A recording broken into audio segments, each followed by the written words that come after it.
고백합니다.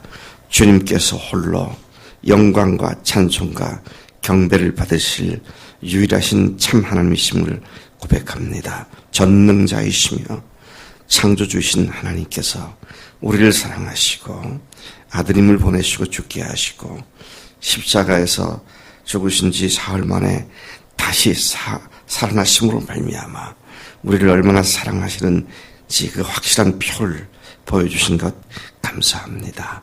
이 아침에도 주님을 사모하며 주 앞에 나와 엎드렸습니다. 사랑하는 믿음의 심령들 한 사람 한 사람 주님께서 복 주시고 주의 음성을 들려주시고 그 말씀으로 새 힘을 얻도록 역사해 주실 줄로 믿습니다. 의지하고 감사드리며 예수님의 이름으로 기도를 쌉나이다. 아멘. 아멘. 오늘 말씀은 요한계시록 17장 1절부터 18절까지 말씀입니다. 요한계시록 17장 1절부터 18절까지 교독하십니다.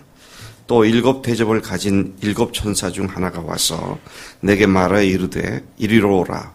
많은 물 위에 앉은 큰 음녀가 받을 심판을 내게 보이리라.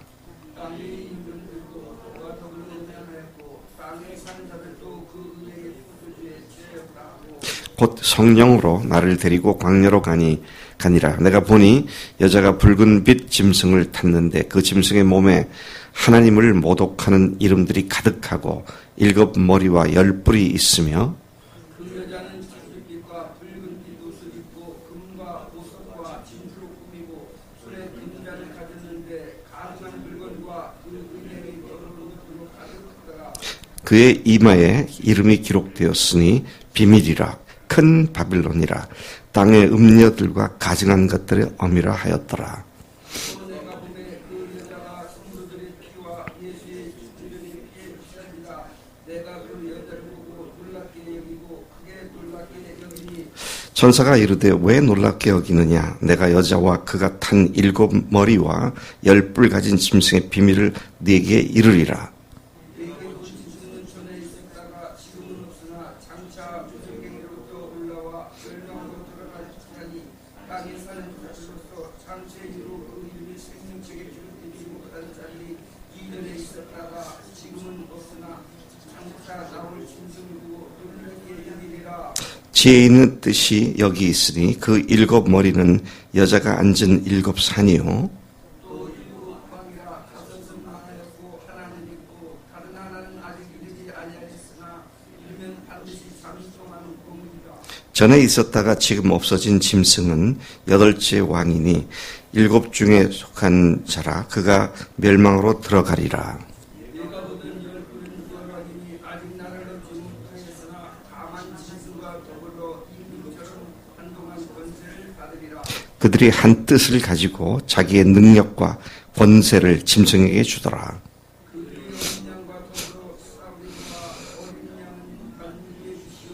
만왕의 왕으로 그들은 이실터요. 또 그와 함께 있는 자들 곧 신부를 받고 택하심을 받은 진실한 자들도 이기리라. 또 천사가 내게 말하되 네가 본 바 음녀가 앉아있는 물은 백성과 무리와 열국과 방언들이니라. 네가 본바 이 열과 짐승은 음료를 미워하여 망하게 하고 벌거벗게 하고 그의 쌀을 먹고 불로 아주 싹으리라. 이는 하나님이 자기 뜻대로 할 마음을 그들에게 주사 한 뜻을 이루게 하시고 그들의 나라를 그 짐승에게 주게 하시되 하나님의 말씀이 응하기까지 하심이라. 또 내가 본 그 여자는 땅의 왕들을 다스리는 큰 성이라 하더라. 아멘. 아멘. 우리가 이 말씀 7 개의 대접이 쏟아 부어진 후에 계속되고 있는 마지막 때 현상으로 이해를 할 수 있습니다. 조금 그 전체 문맥을 보면 16장은 지구상의 마지막 전쟁, 또 하나님의 최후의 진노를 다루고 있습니다. 7가지의 대접이 쏟아졌는데 첫째부터 넷째까지는 대자연의 재앙들을 통해서 5제부터 7제까지는 전쟁, 아마겟돈 전쟁을 통해서 하나님께서 심판한 내용이 오늘 읽은 17장 앞에 나오는 16장의 내용이고, 17장 오늘 말씀은 하나님의 마지막 진노를 통해서 멸망받게 될 이 지상의 왕국들, 이 지상의 세상 나라들, 여기서 마지막 바벨론의 멸망을 그렇게 표현하고 있는 것으로 보입니다. 18장에서는 그 마지막 세상 왕국이 어떻게 멸망당하는지, 그 멸망당하는 구체적인 모습을 그리고 있고, 19장은 예수님의 재림을 언급하고 있습니다. 자, 이런 흐름 속에서 17장에서 오늘 본문에서 바벨론은 마지막 세상 왕국의 모습을 상징하는 것으로 보여지고 있습니다. 사실은 바벨론은 주전 600여 년 전에 왕성했다가 쓰러진 거대한 제국이죠. 그런데 그 바벨론을 일컬어서 이렇게 언급하는 걸 보면 이 말씀이 기록된 주 1세기까지의 사람들이 기억하는 가장 큰 나라가 바벨론이 아니었는가, 그런 생각을 하게 됩니다.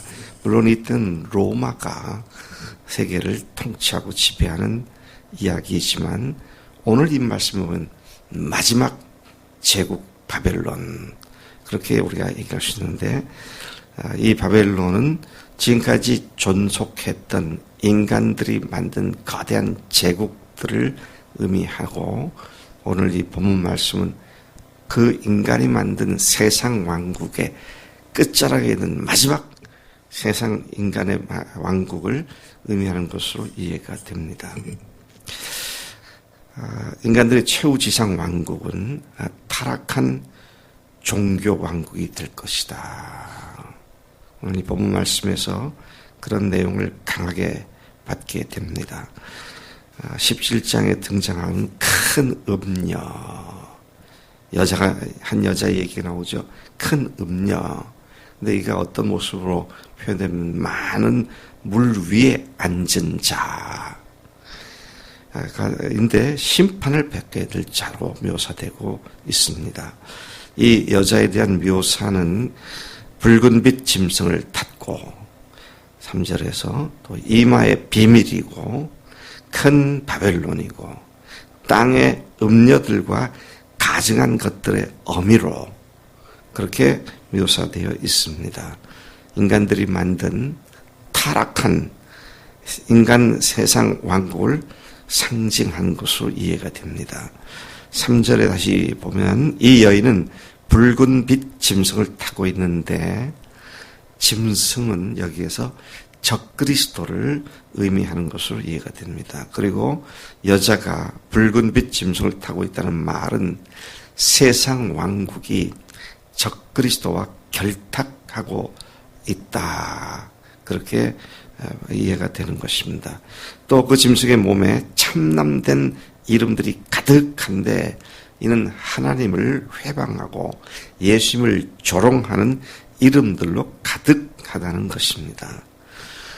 세상이 최후로 다가갈수록 악한 마귀가 적그리스도의 등장과 함께 세상을 사탄의 종교화하는 그런 마지막 때를 보여주고 있는 것으로 이해가 됩니다. 갈수록 정치를 통해서 종교를 강화하는 그런 모습인데, 여기서 말하는 종교라고 하는 것은 사탄을 숭배하는 그런 것을 얘기하는 것이죠.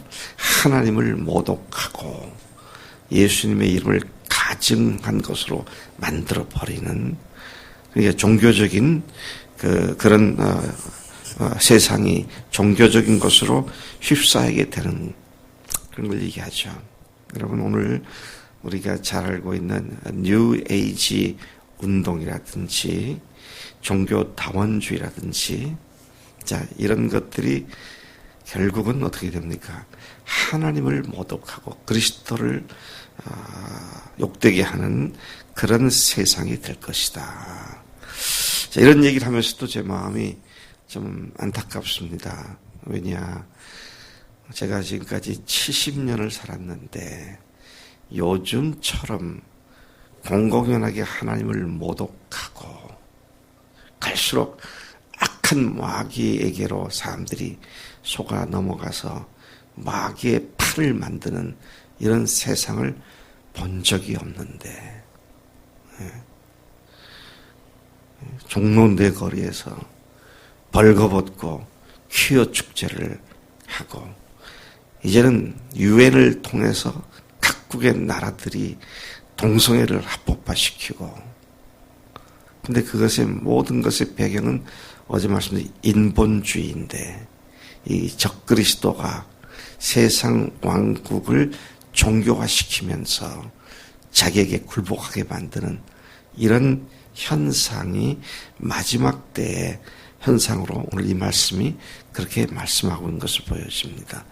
제가 분명하게 예상하는 것은 갈수록 사탄을 숭배하는 사상은 더 만연되어질 겁니다. 아직 끝이 안 왔기 때문에 계속 악화 일로를 걷게 될 것이다. 세상은 점점 더 적그리스도의 왕국이 될 것이다. 7절 8절 말씀을 이제 7, 8, 9절을 다시 보겠습니다. 천사가 이르되 왜 놀랍게 여기느냐, 내가 여자와 그가 탄 7 머리와 10뿔 가진 짐승의 비밀을 내게 이르리라. 내가 본 짐승은 전에 있었다가 지금은 없으나 장차 무저갱으로부터 올라와 멸망으로 들어갈 자니, 이런 표현이 여러 번 나옵니다. 지금 이 17장에서요. 전에 있었다가 지금은 없으나 장차 올라오게 될 자. 계속 그게 반복돼서 나오더라고요. 그게 누구예요? 이 마귀란 놈 아닙니까? 마귀란 놈이 지금 하나님께서 그를 갖다가 전에 활발하게 활동하다가 지금은 하나님께서 제한시켜 놨다가 언젠가는 다시 무저갱, 바닥이 없는 그 밑바닥이 없는 그 굴 속에 던져져 있다가 다시 나와서 자기 세상을 다시 만들려고 하는 그런 모습으로 이해가 됩니다. 자, 그렇게 되면 어떻게 됩니까? 땅에 사는 자들로서 창세 이후로 그 이름이 생명책에 기록되지 못한 자들이 이전에 있었다가 지금은 없으나 장차 나올 짐승을 보고 놀랍게 여기리라. 지혜 있는 뜻이 여기 있으니 그 7 머리는 여자가 앉은 7 산이요. 7 머리와 10뿔 가진 짐승이 나오는데, 여기에 대해서도 그동안 해석이 많았습니다. 어떤 사람은 로마를 얘기하는 거다. 왜냐하면 로마 시에 실질적으로 7개의 언덕이 있다고 말을 하죠. 그래서 그 언덕에다가 보좌를 세우고 거기에서 세계를 통치하는 적그리스도, 황제, 이렇게 보는 경향도 있었지만, 로마가 멸망한 지 벌써 몇 년 지났습니까?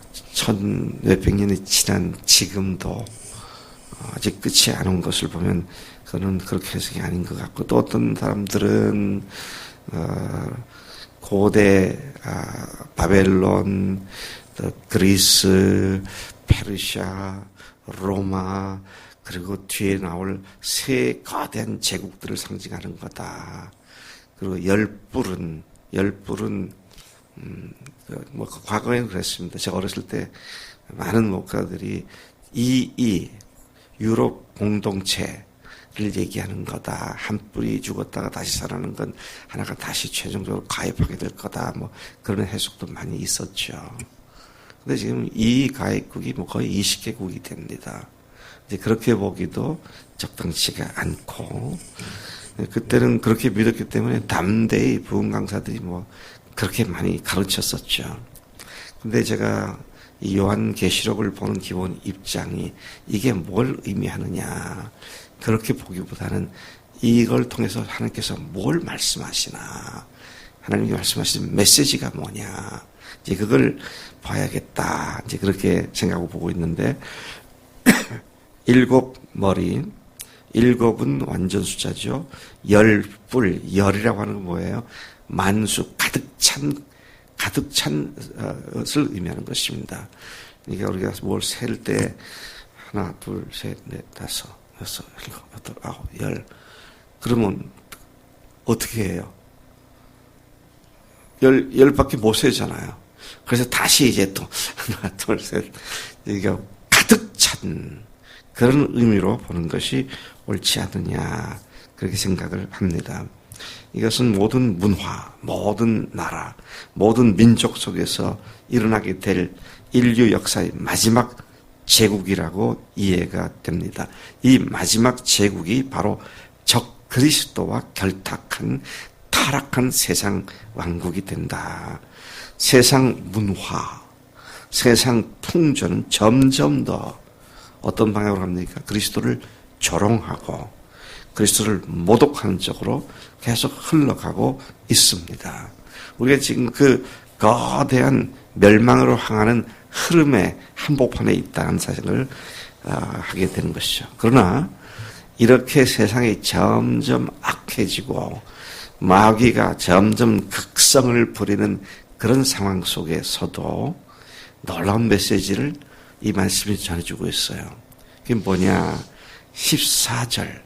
이 사탄의 왕국을 예수님과 제자들이 이길 것이라고 하는 그런 소망과 생명의 활력을 불어넣는 놀라운 메시지를 지금 주고 있습니다.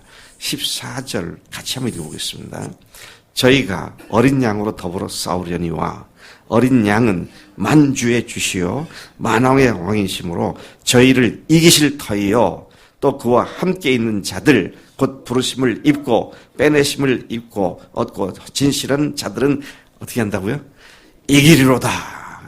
그러니까 그리스도께서 만주의 주가 되고 만왕의 왕이 되시기 때문에 그 적그리스도와 악한 마귀의 왕국을 이기시고 또 그분의 제자들인 우리도, 근데 여기에 어떻게 우리를 표현되고 있습니까?